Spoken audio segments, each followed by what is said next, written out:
अल्हम्दुलिल्लाह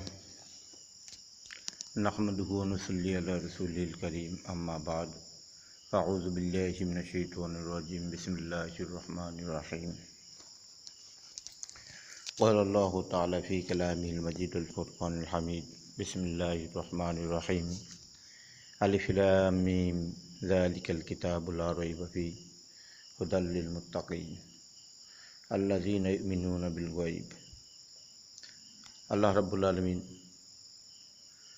আমাদেরকে সতর্ক করে বলতেছেন, আলিফ লাম মিম এর অর্থ একমাত্র আল্লাহ তাআলা জানেন, আর পৃথিবীর বুকে কেউ আলিফ লাম মিম এর অর্থ কেউ করতে পারে না, কেউ বোঝে না।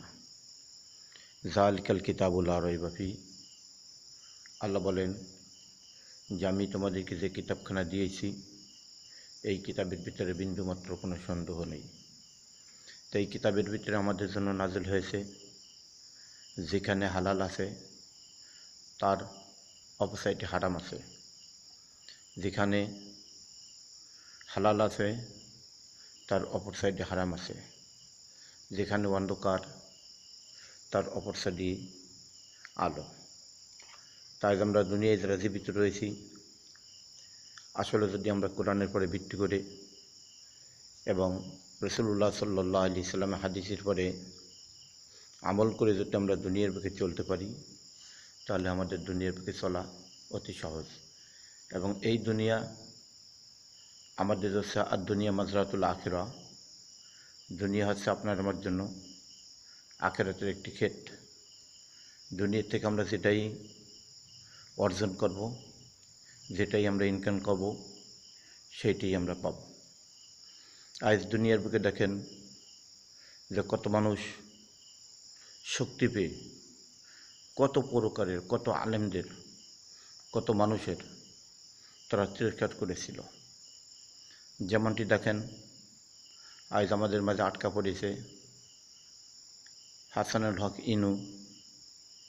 এই ইনু 2-1 বছর আগে কত প্রকারের তিরস্কার আমাদের বাংলাদেশের ভিতরে একজন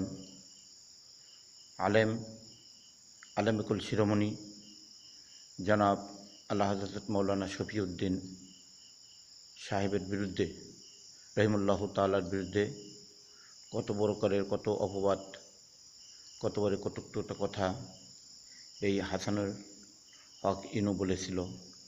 আজকে সে কোথায়? সামান্য অপরাধের কারণে আজ যে দেশের ভিতরে বসে বসে সে বড় বড় কথা বলেছিল, আজকে সে পুলিশের হাতেই হ্যান্ডকাপ করে সে কারাগারে চলে গেছে তার নিজের পাপের জন্য। আজ আমাদের জন্য দুনিয়া হচ্ছে একটা আখিরাতের ক্ষেত।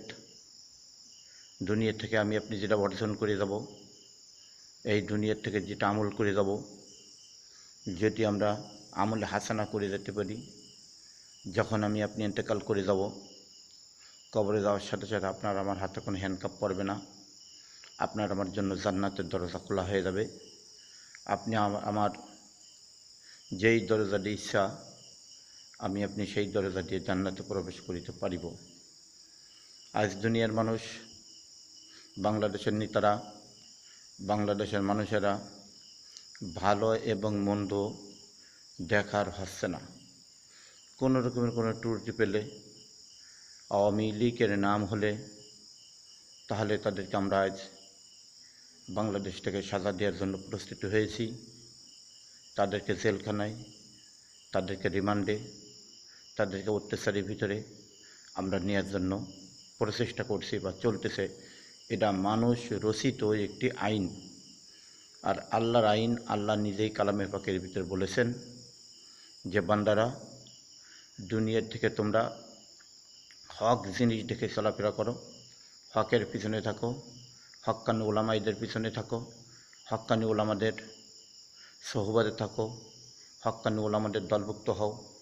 নেক আমলের ভিতরে যদি দলভুক্ত হও, তাহলে আল্লাহ রাব্বুল আলামিন তোমাদের সঙ্গে শুধু আখিরাত নয়, দুনিয়ার থেকে নিয়া হাসর পর্যন্ত, হাসরের থেকে নিয়া জান্নাত পর্যন্ত আমি তোমাদের সঙ্গে ভালো ব্যবহার করব। তোমাদের আমলের বিনিময় আমি আল্লাহ রাব্বুল আলামিন তোমাদের পরে খুশি থাকব এবং এই খুশির বিনিময় আমি তোমাদেরকে জান্নাত দিয়ে দেব।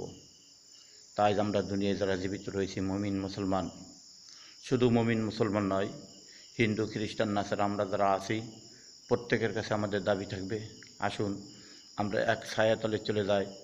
সেই ছায়াটি হচ্ছে আমাদের জন্য লা ইলাহা ইল্লাল্লাহু মুহাম্মাদুর রাসূলুল্লাহ সাল্লাল্লাহু আলাইহি ওয়াসাল্লাম এর দলভুক্ত আমরা হয়ে যাই। সমস্ত মানুষের কাছে আমার আহ্বান থাকবে যে আমরা সকলে কলেমার ছায়াতলে চলে আসি। আমরা কলেমাকে পাঠ করি, কলেমাকে আমরা বুঝি, এই কলেমা অনুযায়ী আমরা সমাজ গঠন করি, এই কলেমায় অনুযায়ী আমরা রাজ্যটা পরিচালনা করি। তাহলে আপনাদের আমাদের জন্য উভয় পক্ষে দুনিয়া এবং আখিরাতে শান্তি এবং কামিয়াবির কল্যাণ রয়েছে।